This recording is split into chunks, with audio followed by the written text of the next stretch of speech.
Hello, good morning, good afternoon, good evening. Shalom to you all. Wagwan. How's it going, viewers?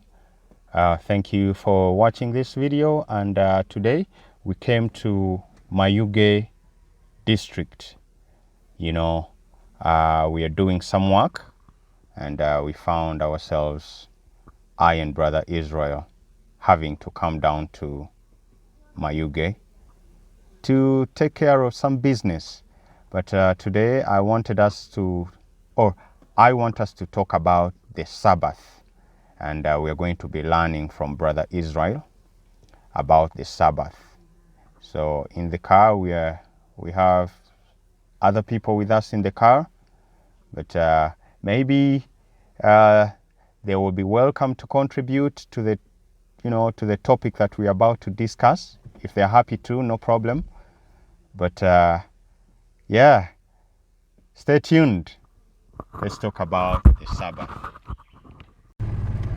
Okay, guys, so like I told you, we're on the road, and this time we are in Mayuge.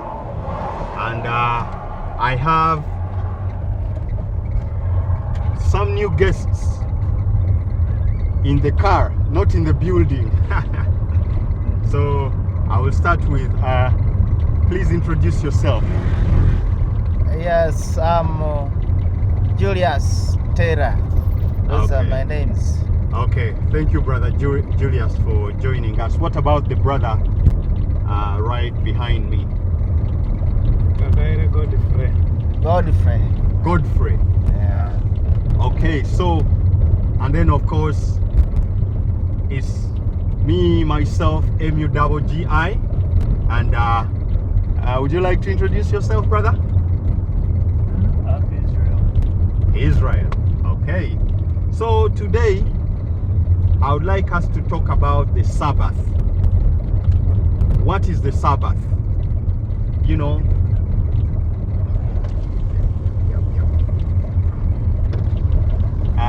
I'm going to start with Julius. Do you know the Sabbath? What is the Sabbath? Oh, thank you, brother. I understand Sabbath as the day that God had rest after making his creation. That is how I can understand it. Okay, and on a calendar day, or on a day of the week. Yes. Which day is the Sabbath?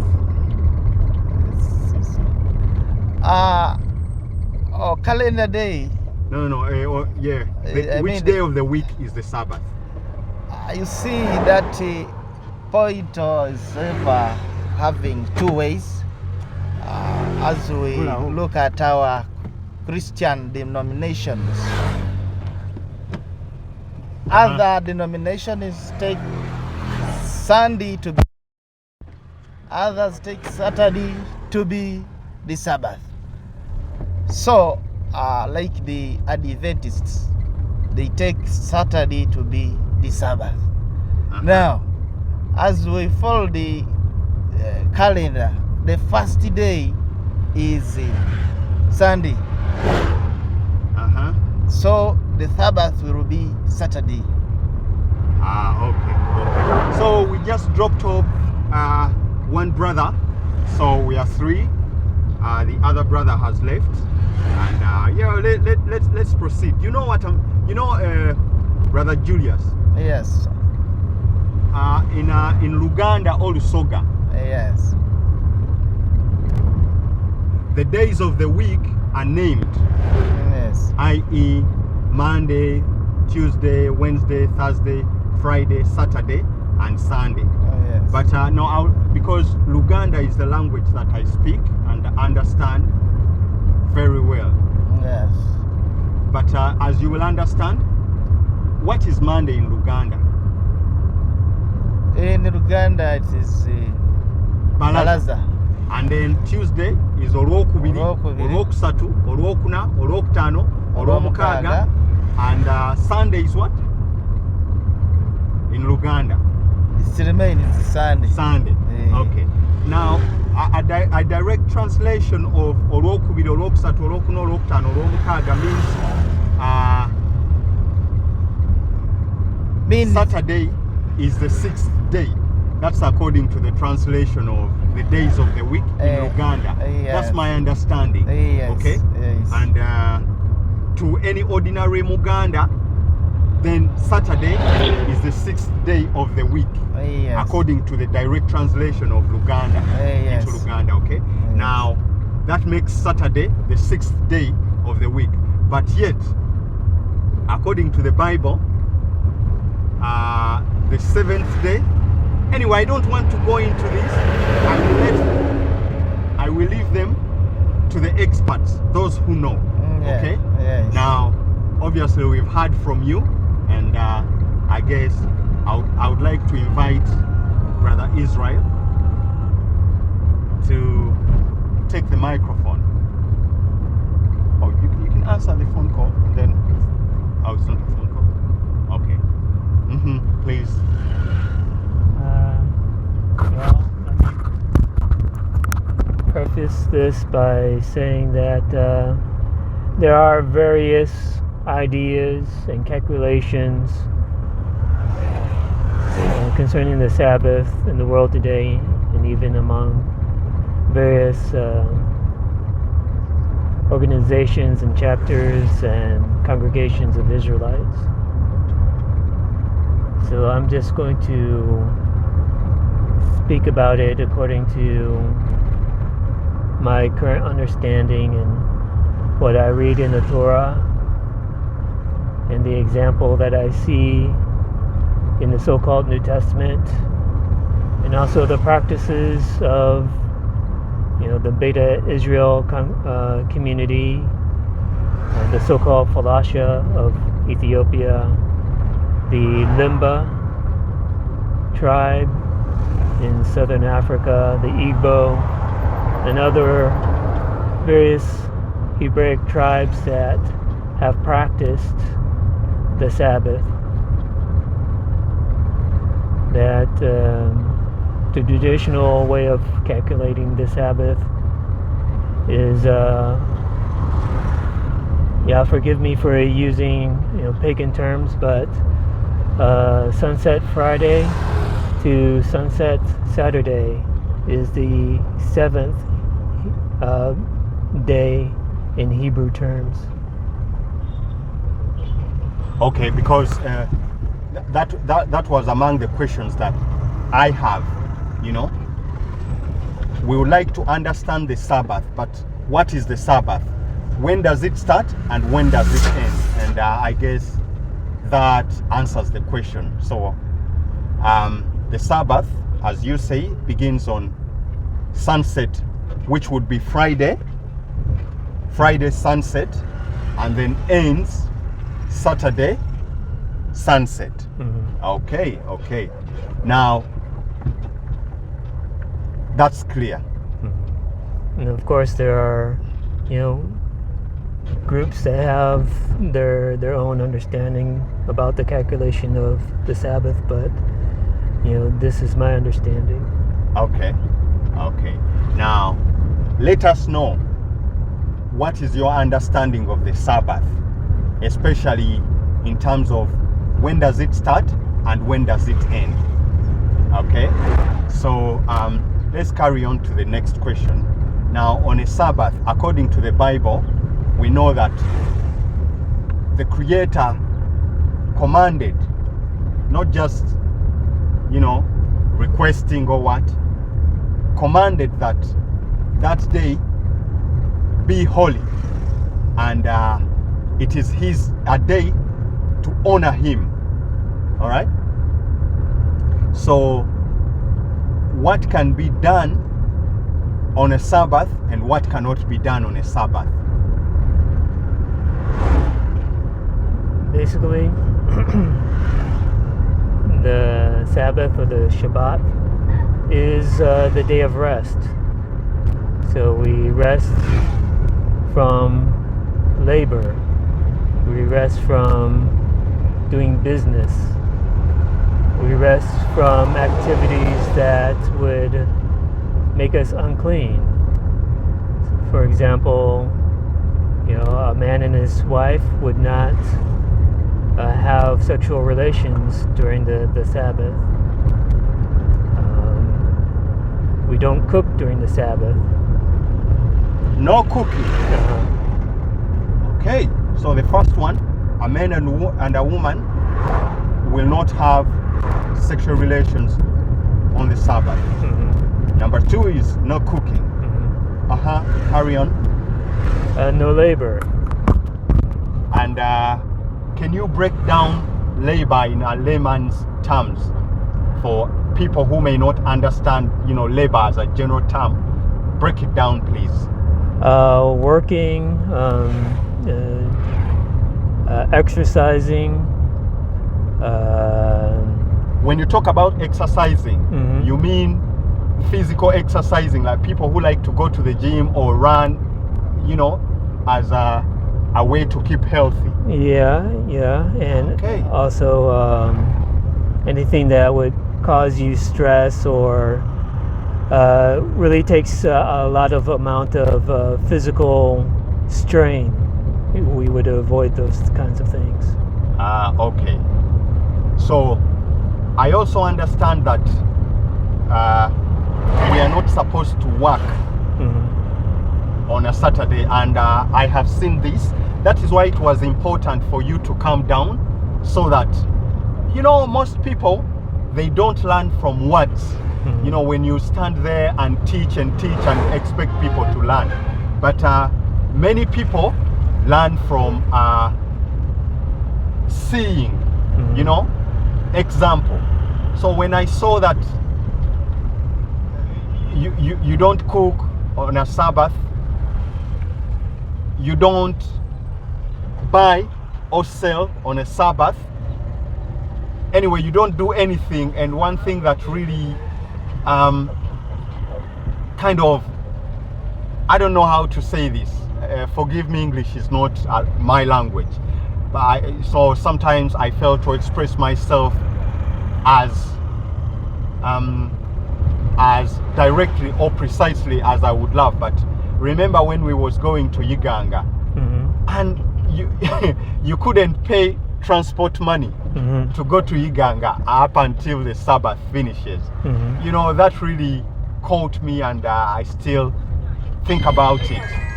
So we know that we cannot buy or sell on a Sabbath and many other things. Those are the things that you are trying to show me. So please carry on. We're traditionally not to go on long travel during the Shabbat. So in the New Testament, we see the disciples taking a Sabbath walk. So a Sabbath walk is a particular term used, meaning that there was a limitation of how far you could walk or how far you could travel on the Sabbath. According to tradition, you don't find that limitation really too much specifically in the Torah, but that's a tradition. Okay. So talk to us about the buying and selling, the use of money, because money is now, All right, guys, I guess we are back, and you who know Mayuge, you will know this trading center where we have stopped. That what you see is the name of the village or trading center. So yes, brother, let's carry on trying to understand.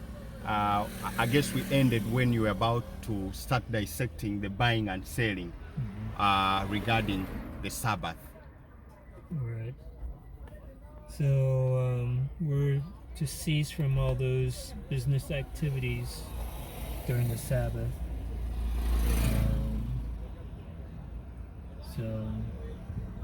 And as we read in Numbers chapter 15, breaking the Sabbath is a capital offense. In other words, you can be put to death for breaking the Sabbath. according to the law of the kingdom. There are some things that supersede the commandment of resting on the Sabbath. For example, saving life. If a person's life is in danger, can do whatever is necessary to preserve life.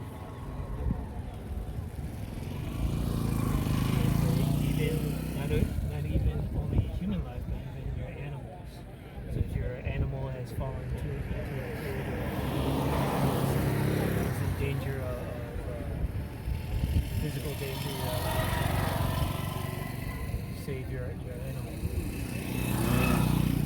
You have the priests who did service on the Sabbath. So the priests offer sacrifices. They did work on the Sabbath. So the work of the priest supersedes the commandment of rest on the Sabbath. Circumcision, according to the covenant, every male child be circumcised on the 8th day. So if that 8th day happens to fall on the Sabbath, you're to go ahead and have your son circumcised.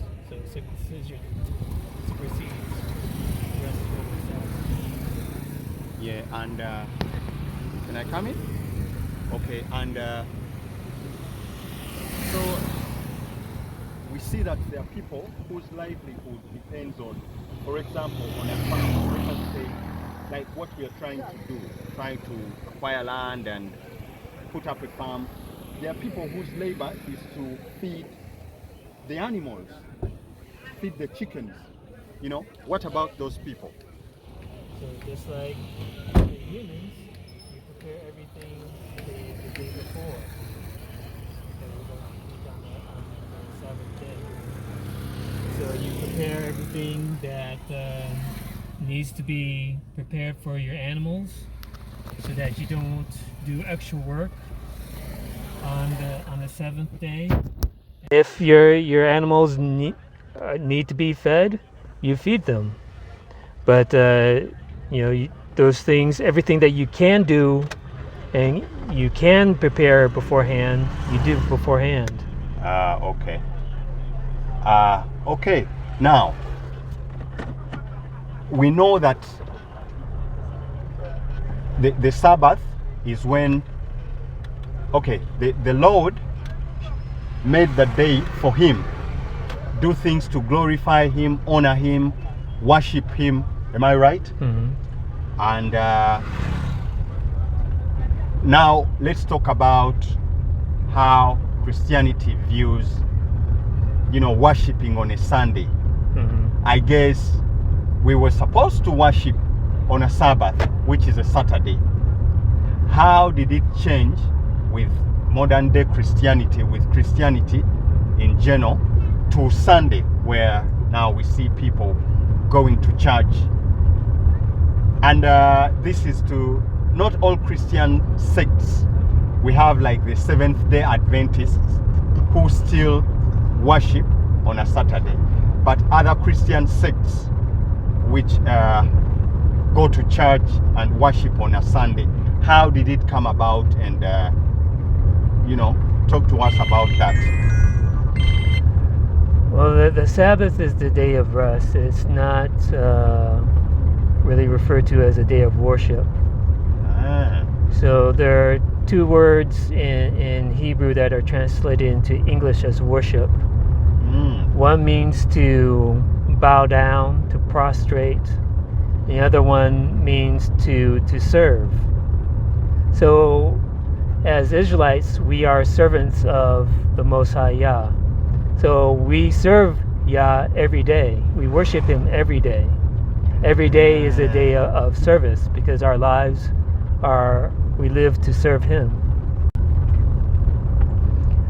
So we live our lives to serve him. And we bow down and we prostrate ourselves when we pray. And we pray every day. So the Sabbath isn't seen as a day of worship, that is to bow down or do service, because every day we worship. It's seen as a day of rest. Okay. Not specifically, or go to church, or worship, or do this or do that. So it became the practice of the Israelites to gather together and learn the Torah on the Sabbath, because that was the day that everyone was not working. I see what you're saying right now. So it became our practice to gather together and to learn from the Torah on the Sabbath. Okay. So this has nothing to do with being changed to Sunday, like I was referencing, and then seeing Christian groups meeting on Sunday to pray and worship and praise. So that's a different concept. That was introduced by the Roman Emperor Constantine when he created the religion of Christianity. Constantine was a worshiper of the god of the sun. So of course Sunday is named after the god of the sun, and the worshippers of the sun worshipped on Sunday.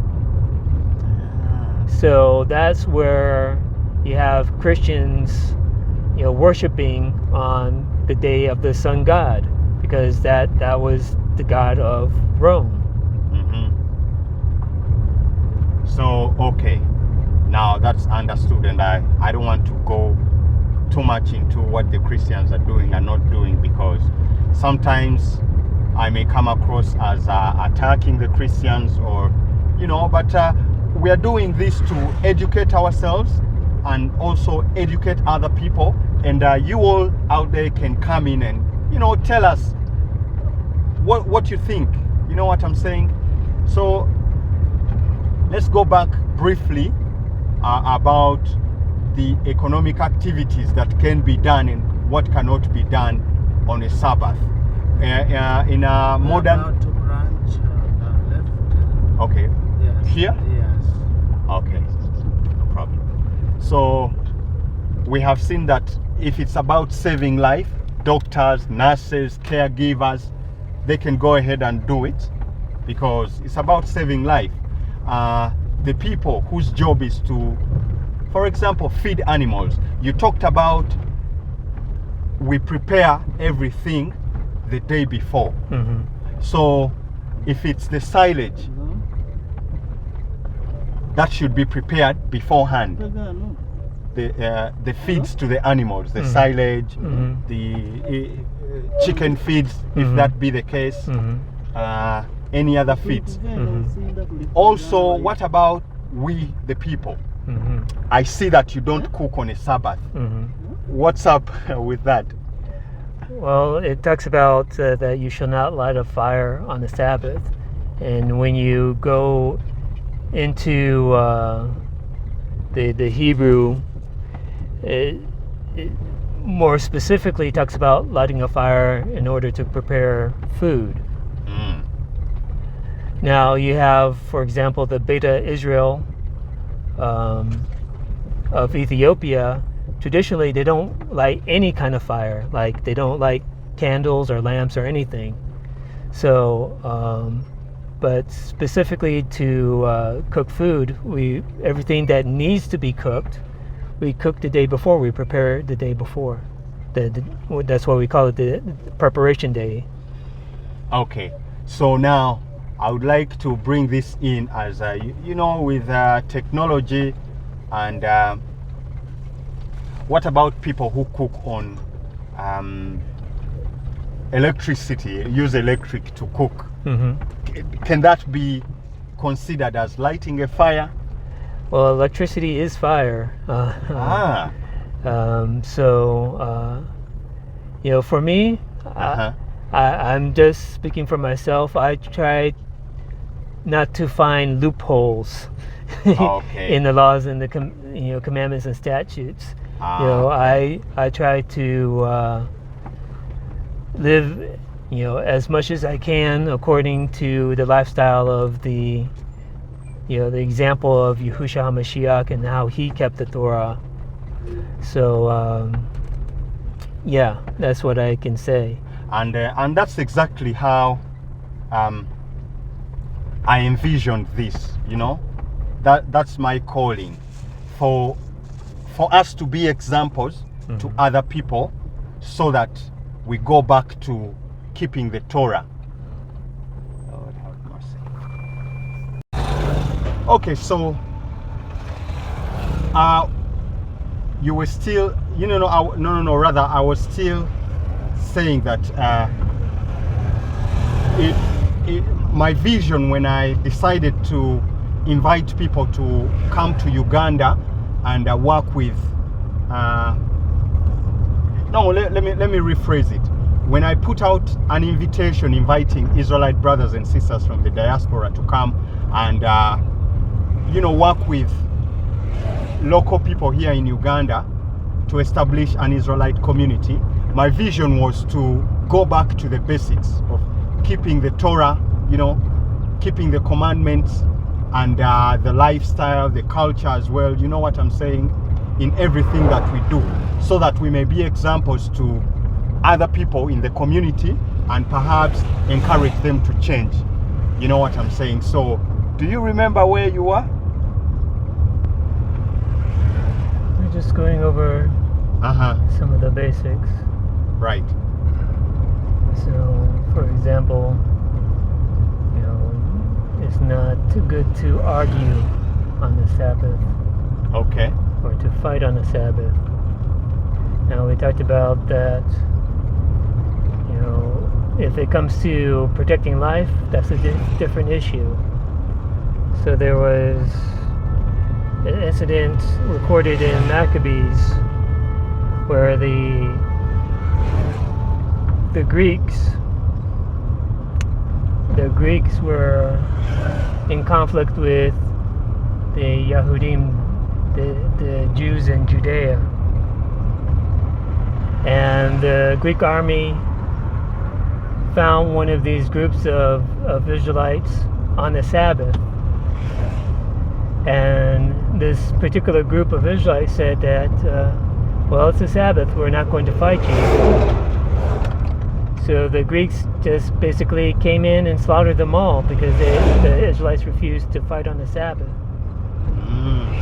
Now the other group that found out what happened, they decided that, and they agreed and reasoned together that we're not going to go out and seek warfare on the Sabbath, but if these Greeks, as our enemies, come to us on the Sabbath, we're going to protect our lives and defend ourselves. So you see, that they had the understanding that you can defend yourself, you can protect life on Sabbath, but we don't go out and seek conflict on the Sabbath. Okay, wonderful. So, yeah, guys, we're still, discussing things that we can do and other things we cannot do on a Sabbath as Israelites. You know what I'm saying? So if there is anything that we have left out, or anything that you have a different understanding, that is opposed to what we have just discussed, please let us know in the comments, and let us educate ourselves. We can't stop having discourse about the things that we have in common. That's the most important thing, and it's the foundation of our unity. You know what I'm saying? We can agree to disagree on some things. However, I'm not saying that they are the basics. They are basic things that are true. They are laws.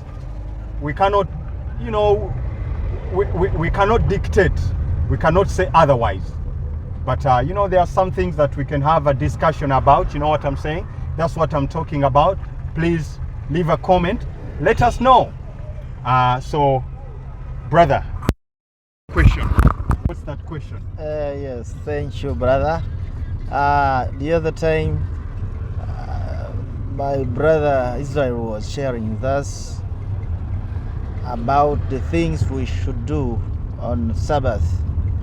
So, in relation to the Bible, somewhere Jesus' disciples were picking corns on Sabbath, and they asked Jesus, "Why are your disciples picking corns on the Sabbath?" Who asked? The people.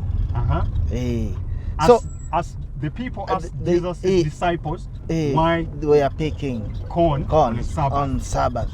So Jesus, in Jesus' answering, he asked them that if one of your animals, let's say cow, fell into a deep hole on Sabbath, would you leave it there? So actually, what was Jesus meaning by saying so? That is my concern. Yes. So we already talked about that it's good to protect life on the Sabbath. So I mentioned that about even for the animals. If the animals are in trouble, you help them, even if it's a Sabbath. And that was the Pharisees trying to convict the Messiah, Yahusha, about breaking their traditions about the Sabbath. So that's why they were contending with him about the disciples picking ears of corn to eat. The disciples weren't doing labor. They were just picking the fruit of the grain and eating it. They weren't harvesting. They weren't laboring. It's just like picking an apple off a tree. You're eating, and it's ready to eat. You're not cooking anything. You're not breaking the Sabbath. So they were breaking their rules for the Sabbath, but they weren't breaking what the Torah says about the Sabbath. So that was the issue. Yeah, but I guess the corn was to be cooked. No, they picked it and they ate it. Yeah. Okay, wonderful. So, brother, Yes. does that answer your question? Yes. Are you convinced? Yes, answered well. Okay. So, okay, guys. Yes. So this is today's lesson about the Sabbath. If we left out anything, or if you know anything, just let us know your thoughts on today's lesson. So guys, thank you so much for watching Mugi's Corner and supporting. And yeah, I cannot stop encouraging you to subscribe. If this is your first time on the channel, please subscribe. If you're a returning subscriber, I really do appreciate your support. Always coming back to support Mugi and the work that I do. You know what I'm saying? The work that we do, not just me. So thank you so much, and we will see you in another video, in another lesson, another day. So yeah, brother, would you like to greet the family? The family on YouTube? Yeah. Okay. So this is my brother, Teacher Julius. All right. So yeah, greet the people. Yes. Nice to hear. Nice to be with you. Thank you very much for being with us in today's lesson. I'm really happy, and I feel we shall continue sharing. May God bless you. Okay. God bless. And we will see you in another video. Goodbye.